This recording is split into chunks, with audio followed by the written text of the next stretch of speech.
देखो बच्चों, कल आप लोगों ने बायो-सेवर्ट के नियम के अनुप्रयोग में किसी कुंडली की अक्ष पर और कुंडली के केंद्र पर चुंबकीय क्षेत्र निकालने का जो फार्मूला था वो आपने प्राप्त किया। लेकिन कुछ ऐसे भी सर्किट्स होंगे, कुछ ऐसे भी परिपथ होंगे कि जिनमें धारा एक समान न हो, ठीक है, या उनका अनुप्रस्थ परिच्छेद क्षेत्रफल एक समान न हो किसी तार का, जिससे कि यानी कि उसमें धारा की वैल्यू या तो वेरी कर रही हो, तो आप उसके कारण किसी बिंदु पर चुंबकीय क्षेत्र का मान एग्जैक्टली फाइंड नहीं कर सकते। या हर बिंदु वो तो एक समान धारा के लिए था, या वो आप सभी सर्किट्स के लिए आप उसमें चुंबकीय क्षेत्र का मान ज्ञात नहीं कर सकते। तो एम्पियर ने एक परिपथीय नियम दिया, जिसकी सहायता से आप सरलता से भी किसी चालक तार में धारा प्रवाहित हो रही हो तो उसके समीप के किसी बिंदु पर चुंबकीय क्षेत्र का मान ज्ञात कर सकते हैं। ठीक है, तो जो एम्पियर का परिपथीय नियम है, एम्पियर ने स्टेटमेंट दिया यदि किसी चालक तार में धारा प्रवाहित हो रही हो तो चालक के समीप किसी बिंदु पर वहां पे जो उससे बद्ध क्षेत्र हो, जैसे मान लीजिए कि ये आपका चालक तार है, इस चालक तार में अगर धारा प्रवाहित हो रही हो, इसमें मान लीजिए अगर I धारा प्रवाहित हो रही हो और ये तो चुंबकीय क्षेत्र जैसा आपने इसके पहले ही पढ़ा हुआ है, चुंबकीय क्षेत्र इसके चारों ओर एक ऐसे रिंग शेप में होगा, तो जहां से ये बद्ध परिपथ हो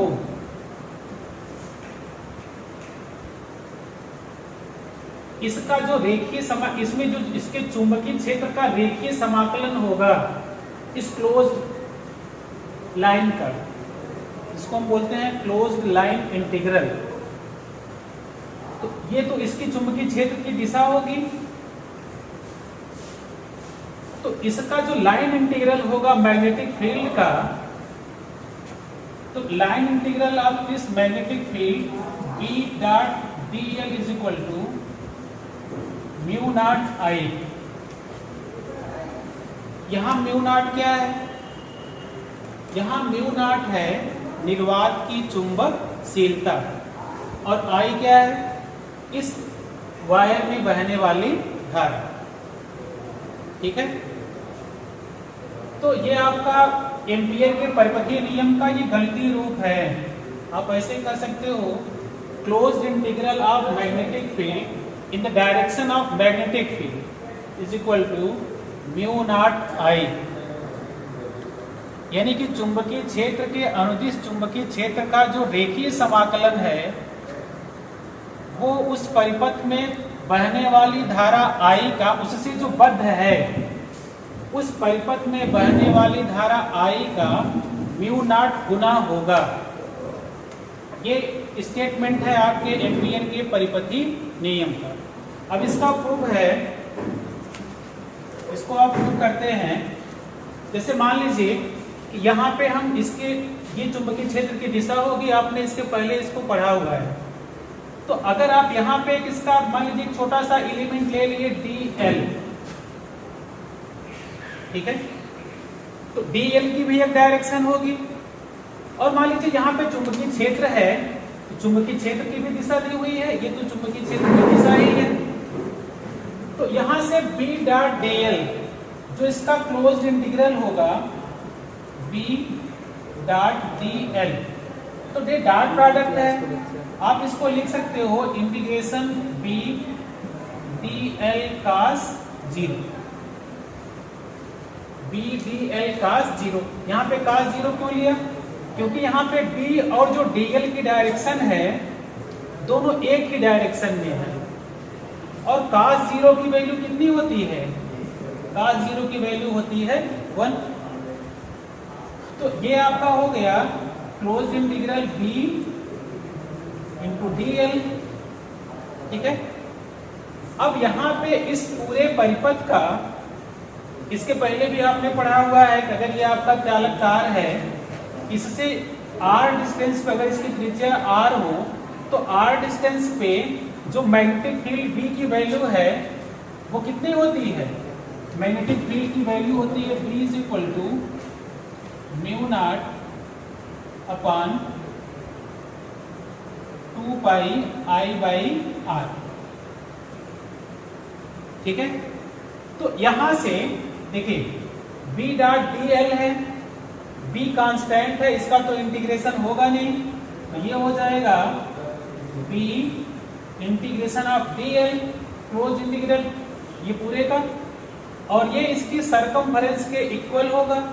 यानी आप ये कह सकते हो कि इंटीग्रेशन ऑफ dl किसके इक्वल होगा? 2 पाई r। तो आप इसको लिख सकते हो b इंटू 2 पाई r, और b की वैल्यू कितनी है? Mu naught I upon 2 pi r। तो यहां से देखिए ये आपका हो जाएगा close integral b dot dl, ये बराबर हो जाएगा, आप b की वैल्यू पुटअप कर दीजिए और dl की, तो b की वैल्यू अगर आप पुटअप करते हो तो ये हो जाएगा mu naught I upon 2 pi r into 2 pi r। तो 2 पाई r से 2 पाई r कैंसिल, आपको मिल जाएगा close integral of b dot dl is equal to mu naught I। यानी कि जो इसका रेखीय समाकल है चुंबकीय क्षेत्र का, इसकी परिपथ की सीमा बंद परिपथ की इसकी सीमा के अनुदिश चुंबकीय क्षेत्र का जो रेखीय समाकल है वो किसके इक्वल हुआ? म्यू नॉट I के। ठीक है, अब इसी का उपयोग करके, जैसे आपने गॉस के प्रमेय का उपयोग किया था वैद्युत क्षेत्र ज्ञात करने के लिए, ऐसे ही एम्पियर का परिपथीय नियम का उपयोग हम करते हैं चुंबकीय क्षेत्र की वैल्यू को ज्ञात करने के लिए। किसी भी परिपथ में धारा प्रवाहित हो रही हो तो उससे कुछ दूरी पर चुंबकीय क्षेत्र का मान क्या होगा, हम इसी एम्पियर के परिपथीय नियम की सहायता से ज्ञात कर लेते हैं। अब इसके बाद आपको पढ़ना है एम्पियर के परिपथीय नियम के अनुप्रयोग। ये तो आपका एम्पियर का परिपथीय नियम हो गया। अब आपका है इसका अनुप्रयोग, यानी कि एम्पियर का जो परिपथीय नियम है इसका जो अनुप्रयोग है, पहला मान लीजिए हम लेते हैं, वो है अनंत लंबाई के चालक तार के कारण किसी बिंदु पर चुंबकीय क्षेत्र की तीव्रता का मान। हेडिंग क्या होगा? अनंत लंबाई के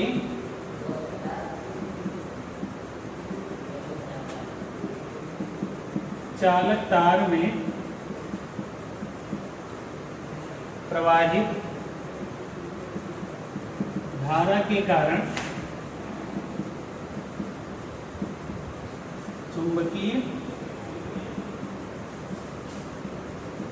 क्षेत्र। ठीक है, अब मान लीजिए कि माना एक अनंत लंबाई का चालक तार है। इस चालक तार में वैद्युत धारा कितनी प्रवाहित हो रही है? I। इस चालक तार से r दूरी पर कोई बिंदु है P। इस बिंदु P पर आपको चुंबकीय क्षेत्र की तीव्रता ज्ञात करनी है। अब इस बिंदु P पर जो चुंबकीय क्षेत्र ज्ञात करने के लिए आप क्या करिए, मान लीजिए कि यहाँ पे आपने एक क्लोज्ड लूप बनाया जिसकी रेडियस कितनी है? r। अब यहाँ पे देखिए, सबसे पहले अगर हम यहाँ पे एम्पियर का परिपथीय नियम लगाएं तो इसमें जो धारा प्रवाहित हो रही है इसके कारण जो चुंबकीय क्षेत्र होगा एम्पियर के परिपथीय नियम से, वो तो कहा जाएगा integration of B dot dl is equal to mu naught I। ठीक है, इसको आप मान लीजिए इक्वेशन 1, यानी कि B dot dl is equal to mu naught I। अब यहाँ पे B डॉट DL की वैल्यू B डॉट DL यहाँ पे आप देखोगे तो अगर हम करें धारा की दिशा ये है तो चुंबकीय क्षेत्र की दिशा हुई। मान लीजिए आपने यहाँ पे स्मॉल सेगमेंट ले लिया DL, यहाँ पे ये इसकी डायरेक्शन हो गई DL की। मान लीजिए यही मैग्नेटिक फील्ड की भी डायरेक्शन है इस पॉइंट पे, तो दोनों के बीच का एंगल क्या हुआ 0। तो ये यहाँ पे हो गया B DL cos 0, इसकी वैल्यू B डॉट DL ये किसके इक्वल हो गया B DL cos 0, ठीक है। cos 0 की वैल्यू 1 और B आपका कांस्टेंट है, इसको बाहर कर लीजिए। यहाँ पे क्या बचा क्लोज्ड इंटीग्रल किसका DL, और क्लोज्ड इंटीग्रल इसका किसके बराबर होगा इसकी परिधि के बराबर होगा। यानी कि आप इसके छोटे छोटे सेगमेंट को ही अलग अलग जोड़ लें तो टोटल समेशन किसके इक्वल आएगा इस सर्कल की सरकमफेरेंस के इक्वल। यानी कि क्लोज्ड इंटीग्रल DL किसके इक्वल होगा 2 पाई r के। तो यहां से ये आप लिख सकते हो B into integration of DL ये किसके इक्वल हुआ 2 पाई r। यहां से आपको दूसरा इक्वेशन मिल गया integration of B dot DL is equal to B into 2 pi r। इसको मान लीजिएगा इक्वेशन 2। अब आपको क्या करना है इक्वेशन 1 और 2 से ये भी B डॉट DL की वैल्यू दे रहा है, ये भी B डॉट DL की वैल्यू दे रहा है। तो कंपेयरिंग इक्वेशन 1 एंड 2 दोनों का अगर आप कंपैरिजन करें, कंपेयरिंग इक्वेशन 1 एंड 2 क्या मिल जाएगा B into 2 pi r is equal to mu naught I, B is equal to mu naught I upon 2 pi r। तो ये आपका हो गया अनंत लंबाई के चालक तार के कारण किसी बिंदु पर चुंबकीय क्षेत्र की तीव्रता। अब इसमें देखिए कंक्लूजन क्या निकलता है कि जो और देखिए क्या क्या चीजें कांस्टेंट है। आप अगर फार्मूले को ध्यान से देखें तो फार्मूला आपको मिल गया कि B dot B is equal to mu naught I upon 2 pi r। अब यहाँ पे ये है कि जो मैग्नेटिक फील्ड है वो R के रेसिप्रोकल है। यानी कि अगर उसमें कांस्टेंट करंट I फ्लो हो रही हो, उस परिपथ में धारा कितनी बह रही हो I, म्यू नॉट कांस्टेंट है, 2 पाई भी कांस्टेंट है, R के पे डिपेंड करेगा और R के रेसिप्रोकल है।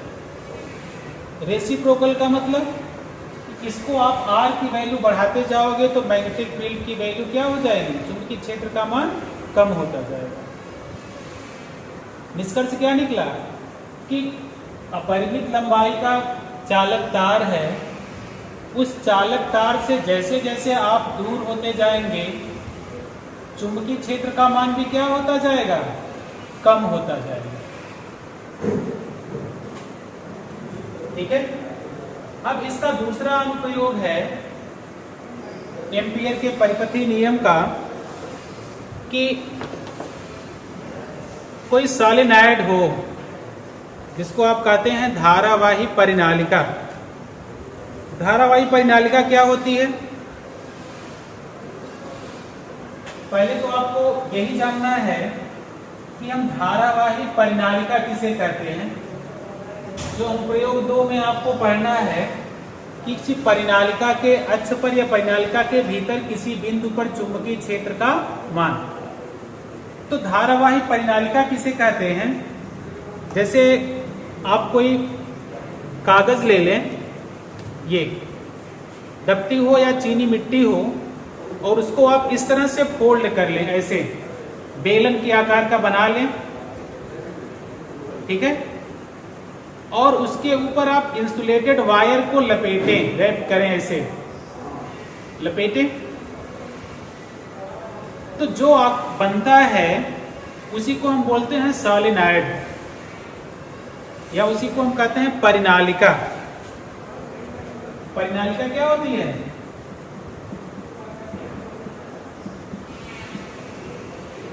परिनालिका होती है, इसी को सॉलिनॉइड बोला जाता है। परिनालिका क्या होती है? जैसे चीन की मिट्टी का या लकड़ी का या किसी का बना हुआ ऐसे बेलन हो,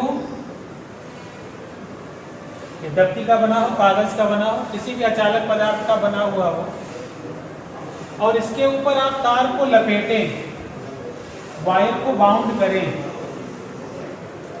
ऐसे।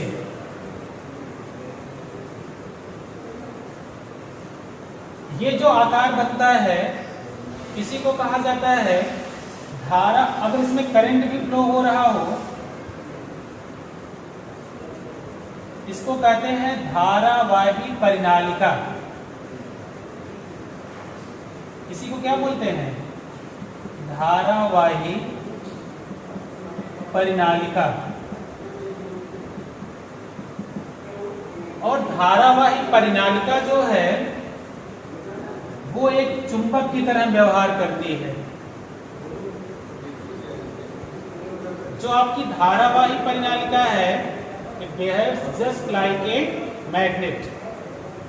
जैसे मैग्नेट में दो पोल होते हैं, नॉर्थ पोल है, साउथ पोल है, ऐसे जो आपका ये धारावाही परिनालिका है इसमें भी दो पोल होंगे, एक आपका नॉर्थ पोल होगा, दूसरा आपका साउथ पोल होगा।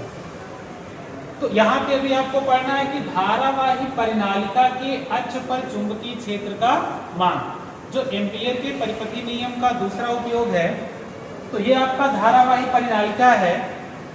अब धारावाही परिनालिका के अक्ष पर किसी बिंदु पर चुंबकीय क्षेत्र का मान क्या होगा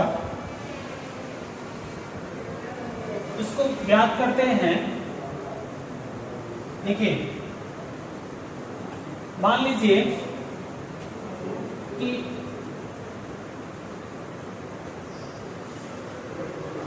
इसका अनुप्रयोग है धारावाही परिनालिका के भीतर चुंबकीय क्षेत्र